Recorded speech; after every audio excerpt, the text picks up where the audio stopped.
बच्चों, आज का हमारा नया टॉपिक है विराम चिन्ह। बच्चों, जब हम कुछ बोलते या लिखते हैं तब ना तो हमारा मुंह लगातार बोलता है और ना ही हमारी कलम लगातार चलती है, क्योंकि मुंह भी रुक रुक कर चलता है और कलम भी लिखते लिखते विराम करती है। मुंह तथा कलम के विराम करने को व्यक्त करने के लिए जिन चिन्हों का प्रयोग किया जाता है उन्हें विराम चिन्ह कहते हैं। आइए इसे एक परिभाषा के माध्यम से समझें। वाक्यों के भावों को स्पष्ट करने के लिए लिखित भाषा में जो चिन्ह प्रयोग किए जाते हैं उन्हें विराम चिन्ह कहते हैं। बच्चों देखो, जब हम वाक्यों को लिखते हैं तो हम अपने भावों को स्पष्ट करना चाहते हैं। भावों को स्पष्ट करने के लिए जिन चिन्हों का प्रयोग किया जाता है उन्हें ही विराम चिन्ह कहते हैं।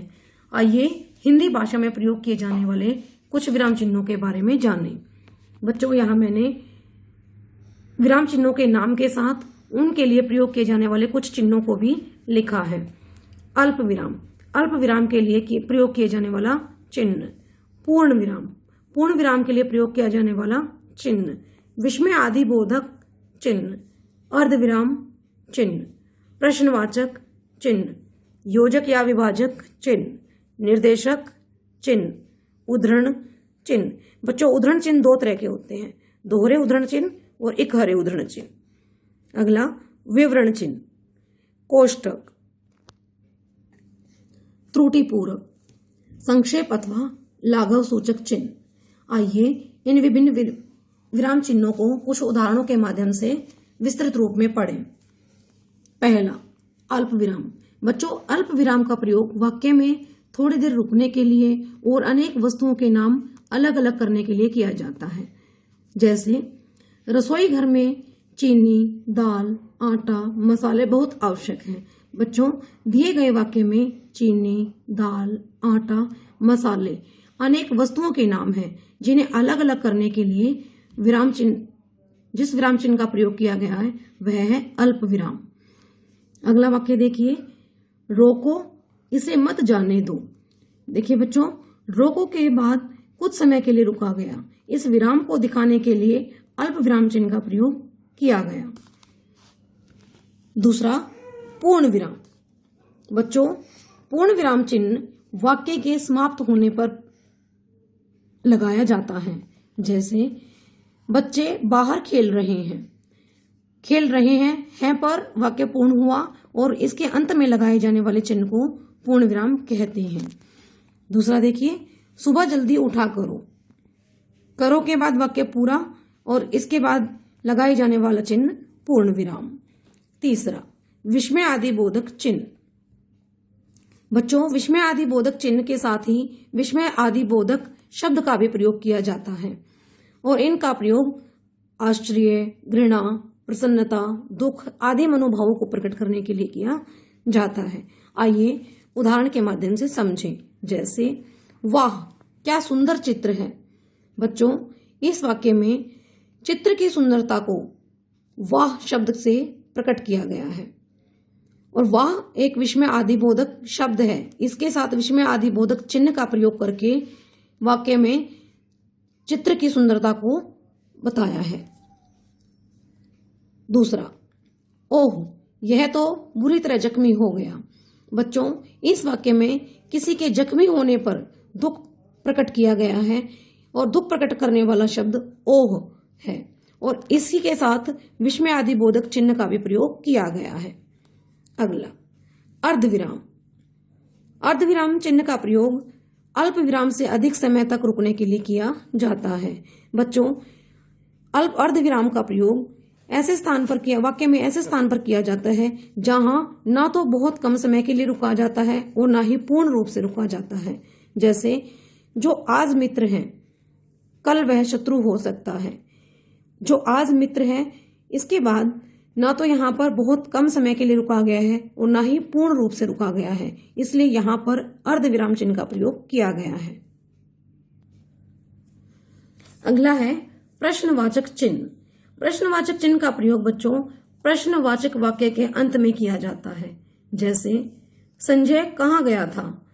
बच्चों, दिए गए वाक्य में संजय के जिस स्थान पर वह गया है उस स्थान के बारे में पूछा गया है और प्रश्न करने वाला शब्द कहाँ है। बच्चों जैसे कि आप जानते हैं कहाँ, कब, कैसे, कितने, ये सभी शब्द प्रश्न पूछने के लिए प्रयोग किए जाते हैं। और जिन वाक्यों में इन शब्दों का प्रयोग किया जाता है उन वाक्यों के अंत में प्रश्नवाचक चिन्ह का प्रयोग किया जाता है। दूसरा वाक्य देखिए, आपने पुस्तक पढ़ ली। बच्चों इस वाक्य में भी प्रश्न किया गया है, क्योंकि वाक्य के अंत में प्रश्नवाचक चिन्ह इस बात को दर्शाता है कि इस वाक्य में प्रश्न किया गया है। क्यों? क्योंकि यहाँ पर क्या प्रश्न पूछे जाने वाले शब्द का लोप है। उस शब्द की पूर्ति करने के लिए प्रश्न सूचक चिन्ह का प्रयोग किया गया है। अगला देखिए, योजक चिन्ह। योजक यानी जोड़ने वाला, दो शब्दों को, दो वाक्यों को जोड़ने वाला चिन्ह। बच्चों इस चिन्ह का प्रयोग शब्दों को अलग अलग दिखाने, शब्दों को दोहराने तथा पंक्ति के अंत में अधूरा शब्द रहने पर किया जाता है। जैसे जीवन में धूप छांव, सुख दुख साथ साथ चलते हैं। देखिए बच्चों, धूप छांव को अलग अलग करने के लिए योजक चिन्ह का प्रयोग, सुख दुख को अलग अलग करने के लिए योजक चिन्ह का प्रयोग, और साथ साथ यानी शब्दों को दोहराने, जैसे कि हमने अभी पढ़ा, शब्दों को दोहराने पर बीच में योजक चिन्ह का प्रयोग किया जाता है। इसी तरह से अगले वाक्य में देखिए, राम और श्याम जंगल जा रहे थे, इसलिए दोनों ने अपनी बंदूकें उठा ली। बच्चों जब हम वाक्य लिख रहे हैं तो लिखते लिखते पंक्ति के अंत में इतनी जगह नहीं बचती कि हम अंतिम शब्द को पूरा कर सकें, इसलिए इस अंतिम शब्द को अगली पंक्ति के शब्द से जोड़ने के लिए हमने योजक चिन्ह का प्रयोग किया है। इस तरह से इस अंतिम पंक्ति से और लिए अगली पंक्ति से इन दोनों शब्दों को जोड़ने के लिए योजक चिन्ह का प्रयोग किया गया है। अगला है निर्देशक चिन्ह। बच्चों निर्देशक चिन्ह का प्रयोग किसी बात को स्पष्ट करने, किसी के कथन को उद्धृत करने से पहले तथा संवादों व वार्तालाप में नामों के बाद किया जाता है। जैसे तुम्हें लक्ष्य तक पहुंचना है, बिना रुके आगे बढ़ते रहो। बच्चों यहाँ पर किसी व्यक्ति के द्वारा लक्ष्य तक पहुंचने के बारे में बात की गई है, तो वह अपनी बात को स्पष्ट करते हुए बताना चाहता है कि जिस व्यक्ति ने आगे बढ़ना है वो लक्ष्य तक पहुंचना है। बच्चों इस बात को स्पष्ट करने के लिए यहाँ पर निर्देशक चिन्ह का प्रयोग किया गया है। दूसरा उदाहरण देखिए, चंद्रगुप्त द्वारा कहे गए कथन को स्पष्ट करने के लिए, चंद्रगुप्त सुदृढ़ मगध साम्राज्य की स्थापना मेरे जीवन का ध्येय है। यहाँ पर चंद्रगुप्त द्वारा कहे गए कथन को बताने के लिए निर्देशक चिन्ह का प्रयोग किया गया है। बच्चों अगला है उद्धरण चिन्ह। जैसा कि मैंने पहले ही बताया था, उद्धरण चिन्ह दो तरह के होते हैं, दोहरे उद्धरण चिन्ह और इकहरे उद्धरण चिन्ह।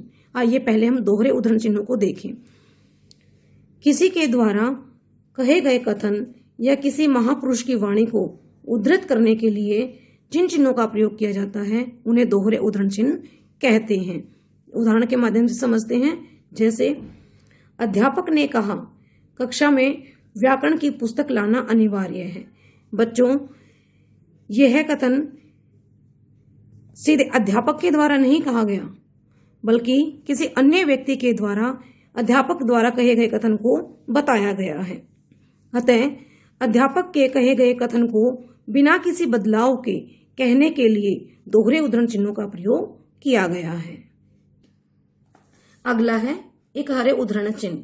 बच्चों किसी विशिष्ट वस्तु अथवा पदार्थ की ओर विशेष ध्यान आकृष्ट कराने के लिए जिस चिन्ह का प्रयोग किया जाता है उसे इकहरे उद्धरण चिन्ह कहते हैं। जैसे रामचरितमानस तुलसीदास द्वारा रचित काव्य ग्रंथ है। यहाँ पर इस वाक्य में तुलसीदास जी द्वारा लिखे गए काव्य ग्रंथ के बारे में बताया गया है। उसका नाम है रामचरितमानस। यहाँ पर रामचरितमानस के नाम को विशिष्ट वस्तु कहा गया है और इसे ही दिखाने के लिए, इसे ही बताने के लिए इकहरे उद्धरण चिन्हों का प्रयोग किया गया है। अगला है विवरण चिन्ह। बच्चों विवरण चिन्ह या स्पष्टीकरण के लिए लगाया जाने वाला चिन्ह वाक्यांशों के विषय में विवरण, सूचना तथा निर्देश देने के लिए प्रयोग किए जाने वाले चिन्ह को विवरण चिन्ह कहते हैं। जैसे समास के 6 भेद हैं। समास के भेदों के नाम को स्पष्ट करने के लिए या उनका विवरण देने के लिए यहाँ पर विवरण चिन्ह का प्रयोग किया गया है और आगे इन 6 भेदों के नाम बताए गए हैं। अव्ययी भाव, तत्पुरुष, कर्मधारय, द्विगु, द्वंद्व तथा बहुब्रीहि। इस तरह से विवरण चिन्ह का प्रयोग करके यहाँ पर समास के 6 भेदों के नामों को बताया गया है। अगला है बच्चों कोष्टक चिन्ह। इस चिन्ह का प्रयोग कठिन शब्द को स्पष्ट करने तथा क्रम सूचक अंकों के साथ किया जाता है। जैसे औद्योगिकरण से आधुनिक युग की शुरुआत हुई। बच्चों औद्योगिकरण एक कठिन शब्द है, इसके अर्थ को स्पष्ट करने के लिए इसे कोष्टक में रखा गया है। इस तरह से कठिन शब्द के अर्थ को स्पष्ट करने के लिए अर्थ को कोष्टक में रखा जाता है। अगला है त्रुटिपूरक। त्रुटिपूरक चिन्ह का प्रयोग लिखते समय किसी अंश के छूट जाने पर या छूटे हुए को लिखने या जोड़ने के लिए किया जाता है। जैसे स्टेशन पर मेल आ गई। बच्चों दिए गए वाक्य में शताब्दी शब्द छूट गया। शताब्दी शब्द को लिखने के लिए इस त्रुटि को पूरा करने के लिए यहाँ पर त्रुटिपूरक चिन्ह का प्रयोग कर शताब्दी शब्द को ऊपर लिख दिया जाता है। संक्षेप सूचक। बच्चों इस चिन्ह का प्रयोग किसी बड़े शब्द को संक्षिप्त करने के लिए किया जाता है। जैसे डॉक्टर। डॉक्टर शब्द को संक्षिप्त रूप में लिखने के लिए डॉ के साथ संक्षेप सूचक चिन्ह का प्रयोग कर दिया जाता है। इसी तरह से विश्वविद्यालय शब्द में इसको संक्षिप्त रूप देने के लिए विश्व के साथ संक्षेप सूचक चिन्ह का प्रयोग कर दिया जाता है। बच्चों इसी तरह से अन्य कई और भी शब्द हैं जिनको संक्षेप रूप देने के लिए संक्षिप्त रूप देने के लिए संक्षेप सूचक चिन्ह का प्रयोग किया जाता है।